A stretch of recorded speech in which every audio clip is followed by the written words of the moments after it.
Next morning, in my apartment, I let out a contented moan as my eyes flutter open. Sunlight greets me in a blanket of warmth that has my limbs easing out of their sleepy state. Memories of the day before and the hectic end to it begin to dribble into my consciousness, but I brush them away as I hug the pillow beneath me to enjoy dozing for a while longer.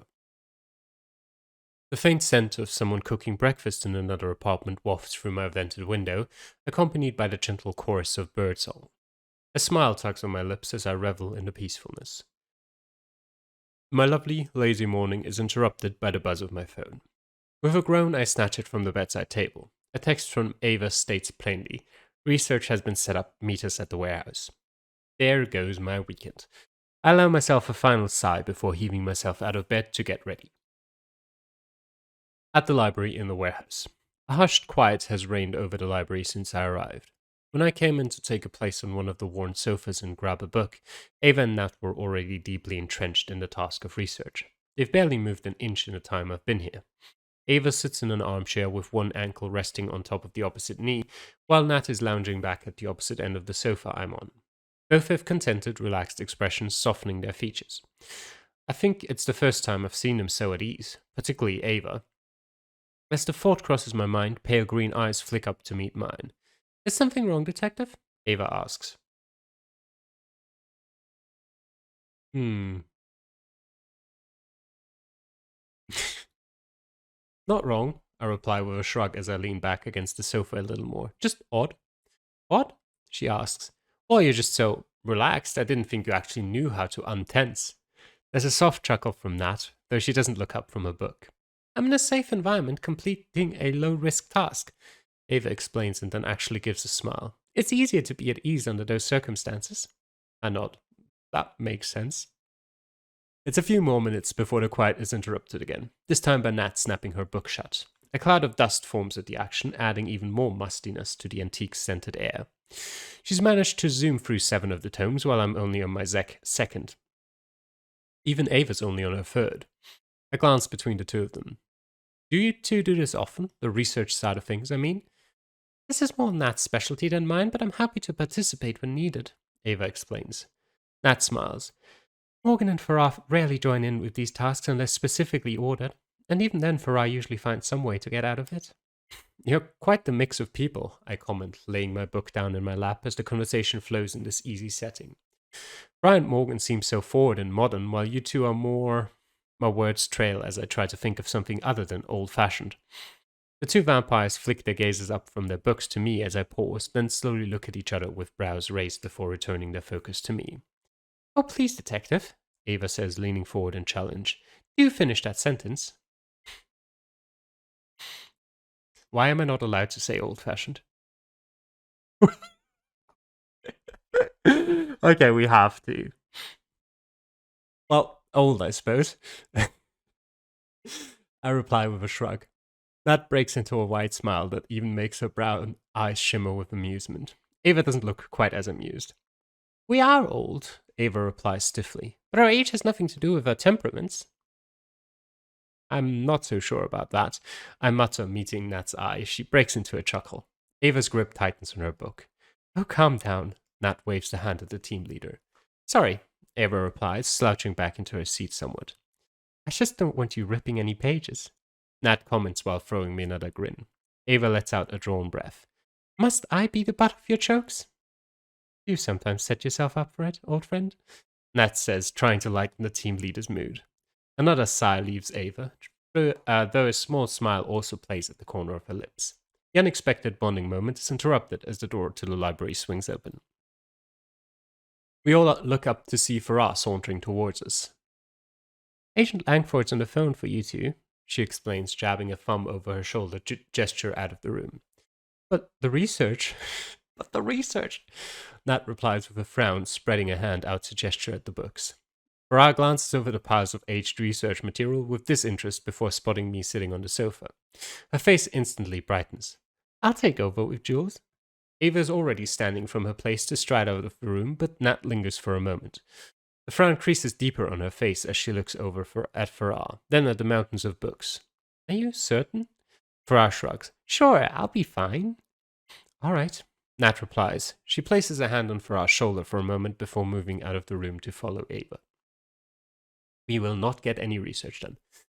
When the door clicks shut, Farah throws herself down on the sofa beside me to lean her head back on a pillow. Giving up already? I ask with a chuckle. Not even gonna bother trying, she replies, rolling her head to the side to stare over the stack of tomes spilling from the table onto the floor. Anyway, don't you have a phone? Why bother choking on the dust from these books when all the information's at your fingertips? Hmm.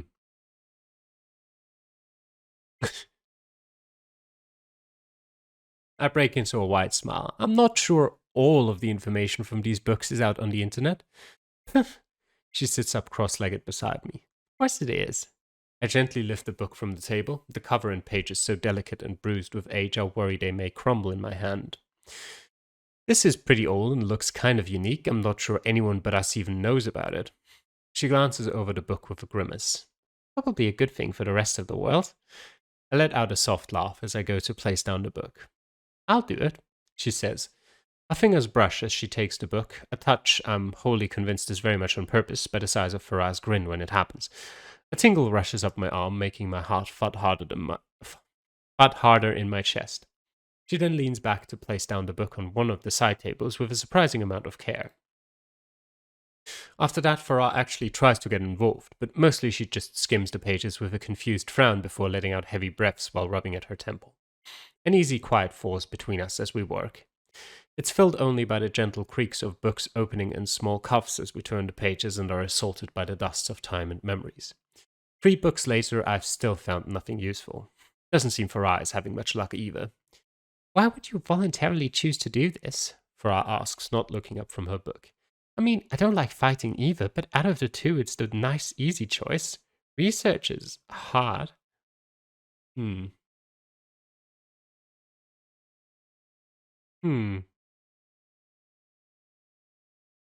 Sure, let's go with that. That was right, I reply. Farah laughs. As always. I smile in reply. Finding alternatives in hostile situations opens up more possibilities. But it takes so much longer, Farah groans in response. It means I missed getting to see you work up a sweat. Heat flushes through my system so hotly at those words that she almost gets her wish. Getting a bit flustered there? Farah teases with a wink. I give a laugh. It was just unexpected, especially in the middle of a library. Not exactly somewhere to inspire, well, that. Fun thoughts about you are inspired anywhere, she replies, but I'll tone it down. Still have all this boring research to do, after all. I nod while letting out a laugh. Back to it then, I guess. And so we both fall back into a comfortable quiet as our focus is drawn to the endless sea of research still left to do. Another couple of hours pass. Our focus usually sticks to the books, but occasionally flicks up to catch each other's gaze. My attention wanders once more to Farah. She is huffing out a breath as her fingers move slowly over the page of the book spread on her lap. Sparkles of dust motes hang in the air around her, glittering in the shafts of sunlight which stream into the room from the high horizontal windows at the very top of the walls. It looks almost as though it's highlighting her in gold. The spotlighted sight of her has my breath catching in my throat. I snap my gaze back to my book, trying to focus, but it's only a moment before Farah lets out a yell of joy. I flinch in my seat. What? This one's got pictures, she calls with a grin before it morphs into a pinched frown of disgust. Maybe it shouldn't, though. She swings the book around to hold it up beside her face. The illustration details the gruesome sight of a supernatural, just a woman's macabre severed head, a scarred torso, then a trail of gory organs from the bottom. Even my stomach churns a little at the sight. Farah pouts. Do you think she's prettier than me? I erupt into a laugh that has my sides aching. Farah joins in, the sound of it mixing with my own until only the echo of happiness pervades the air around us. That is an odd reaction to seeing a disfigured corpse, but alright. My laughter fades a little as I watch Farah, her free arm clasped around her stomach as she continues to laugh. Her whole face is bright with humor, eyes scrunched up and the edges of her mouth crinkled with a smile. There's no care in the gesture, no worry of what she looks like, only joy. It's infectious and beautiful, and makes my breath stutter in my throat as I realize I could watch it forever. The heavy thought is quickly broken by the stomach-knotting sound of a loud rip. Farah stares at the half-torn book. I stare at the half-torn book. And then we stare at each other. Crap is the only word that leaves her mouth. Her gaze darts to the library door. Double crap, that's coming. My hand is suddenly grasped in her as I'm dragged off of the sofa and down the length of the library. We end up tucked into one of the small aisles formed by the many bookshelves. What happened? The pages and the cover. Nat's voice booms around the library, followed by a string of tame curse words that I never thought I'd hear leave the gentlewoman. Fra has to bite her lip to stop the laughter continuing as we stand, pressed chest to chest in the narrow space. Books dig into my back, so I do my best to shift, only to end up pressed even closer against her. That's when her amusement dissipates. Her amber gaze slides to meet mine, an emotion so slow it makes a shiver dance over my skin. Well, this turned out better than expected. Fra whispers, glancing over our position. Sure. The air heats up between us until it almost stifles me, and then her hands fall to grip my sides. The touch is unhesitating but light, so I could remove it if I wanted, but I certainly want anything except to remove it. Our heartbeats echo in the whisper of the gap between us. I swallow hard as she lifts a hand to trace her fingers over my cheek, then tugs my chin down a little to meet her gaze fully. Her amber eyes drop to my lips, which part under the attention. Her focus shifts back to my eyes. Her head dips in a small nod, and I realize she's asking if it's all right. I don't get a chance to answer. Hurrah! We both collide into the bookshelves behind us as Nat swings around into the aisle and narrows her eyes at Farah.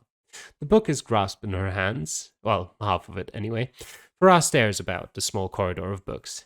How did you even find us? It was not exactly difficult with the way your heart is drumming like a set of bongos for all of us to hear, Nat retorts. Farah throws me a sheepish smile while rubbing a hand on her forearm. Nat thrusts the book towards us. Would one of you care to explain the sorry condition of this poor book? It exploded? Farah offers in a strained voice. Nat rolls her eyes before clutching the half a book to her chest like a parent would a child. Perhaps you should come with me while the detective gets back to their research. Farah groans and eventually plods out of the aisle to follow Nat, but not before throwing me a dashing grin, followed by a wink that has the air heating a few degrees once again. After a few more hours, as the sun has passed over its peak and the light outside is beginning to settle into an array of dusky pinks and yellows, I shut my final book to rub at my tired eyes. There was nothing certain I could find on our targets, but I did learn a good amount of general knowledge in supernatural creatures, so the day was definitely not a waste. I tidy up the empty plates of food the vampires had brought for me throughout the day, pile up some of the books, then make my way out. I say my goodbyes and make to leave, though I still need to make a quick check-in at the station before I can head home myself. Dusk at the station. A faded, dusty light creeps in behind me as I swing open the doors to the station. Eerie silence is all that greets me. The night shift volunteer must be out. Luckily, all I need to do is make a few notes for tomorrow's paperwork. I head towards my office, swinging around cubicles that I can barely see in the gloom but can bypass through muscle memory. After scribbling a few notes and sticking them around the frame of my monitor, I head back out. I pause when a voice echoes through the dusk-filled station. A relieved smile curves my lips as I recognize it. I move through the empty station once again and head towards the lab to find Verda. Moving from the dim light of the station above to the even deeper shadow of the lab below is disconcerting, so I run my hand along the wall of the stairs to keep steady. Verda's voice vibrates through the still air. I continue to follow it until I can push open the heavy lab doors. The sudden clinical brightness of the fluorescent lights above gleaming off of pristine silver machinery has me blinking. Thankfully, the medical table in the middle is empty. Verda? I call to the man who is mumbling to himself while rootling through piles of papers. He swings around in obvious surprise before placing a hand on his chest. He lets out a short breath. Oh, Detective, you almost gave me a heart attack. At least we wouldn't have to move you far if you... we wouldn't have to move you if you did. We wouldn't have far to move you if you did, Jesus Christ. I reply with a soft laugh, gesturing to the examination table nearby. He smiles in reply. And I do like to be helpful where I can. But hey, you're still alive. I'll try harder next time.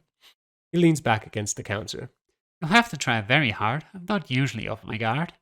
Much to Tina's annoyance. We both chuckle. So what's keeping you here so late? I ask. Oh, well, Verda says, twisting behind him to grab some papers and then moving closer. I've been looking a little deeper into this disease. I shift on the spot, frowning as I look over the papers he spreads out in a fan on the metal examination table before us. Did the hospital ask you for help on this? He rolls his lips together, tilting his head to one side. Not exactly. This isn't really anything we can get involved in, I reply, not bothering to mention the fact I am completely involved in it myself. He brings up a hand to make me pause. I realize that, but I did find something that may be of help. Oh? This catches my attention. He points at a printout. I've never seen the disease before in the way it spreads, unlike anything known as far as I can tell, but it does seem similar to a rare skin disorder. Impressed, I purse my lips. It's more than the agency scientists seem to have found out. I think I might be able to help with a cure. Now I really look at him. You think you can cure it? He nods, then squints. Well, maybe. It's a big maybe, but at least it's something I can work on to help. I think we all wish we could find a way to help, I murmur. Verda nods in agreement. All right, I reply, knowing I won't exactly be able to stop him once he's decided on a course of action. But be careful. Of course. He beams a tired smile at me. And go home. You look exhausted. Right away. He replies with a nod, clearing up the papers in an orderly pile and tapping them into a neat stack. Ava would be pleased. As Verda turns back to clear up his work, I turn to head out, pausing as the glare of the monitor makes me wince. On instinct, I turn to glance over it, and my eyes widen. On the screen, blaring out at me like the words of a neon sign, are the results of the odd blood from the case with Murphy. The familiarity of the case is still burned into my memory. When I blink, I can still see the results behind my eyelids. My gaze passes over the screen in a flurry before dropping to the folder nearby, where even more results are labeled and pulled together for reference. I glance over my shoulder to Verda, who is busily tidying up his workspace. I snap my focus back to the results. Is he still investigating it? I suck in a breath. He had been very confused by the strangeness of it all, and Verda likes nothing more than a puzzle to solve. And he will solve it, there's no doubt about it. Given enough time, Verda will crack through the secrets held within those strands of DNA. Thoughts batter inside my mind. Thoughts that lead me to a choice I know I have to make. A choice that will have consequences I can't even foresee. If Verda keeps digging into this, he will find out about vampires, which may lead him to find out about supernaturals in general, about this whole other world. He would have found out on his own without me telling him, so no rules would have been broken. Then I would finally have someone to talk to about all of this. But if he does find out, I sigh. It seems anyone who knows about the supernatural world is put into danger, and it's a lot to learn and deal with. But he even managed to take it all in without fearing every shadow from then on? My gaze slides once more to the monitor. Yep, he can continue studying it. Go on, Verda. It's not my place to intervene in Verda's work. If he's looking into something, then who am I to stop him? It's not like I'm just coming out and telling him the truth. The justification is enough for me, and I give a decided nod before walking out of the lab. A slight bubble of hope stirs within me that maybe, just maybe, one day I may have a confidant in all things supernatural.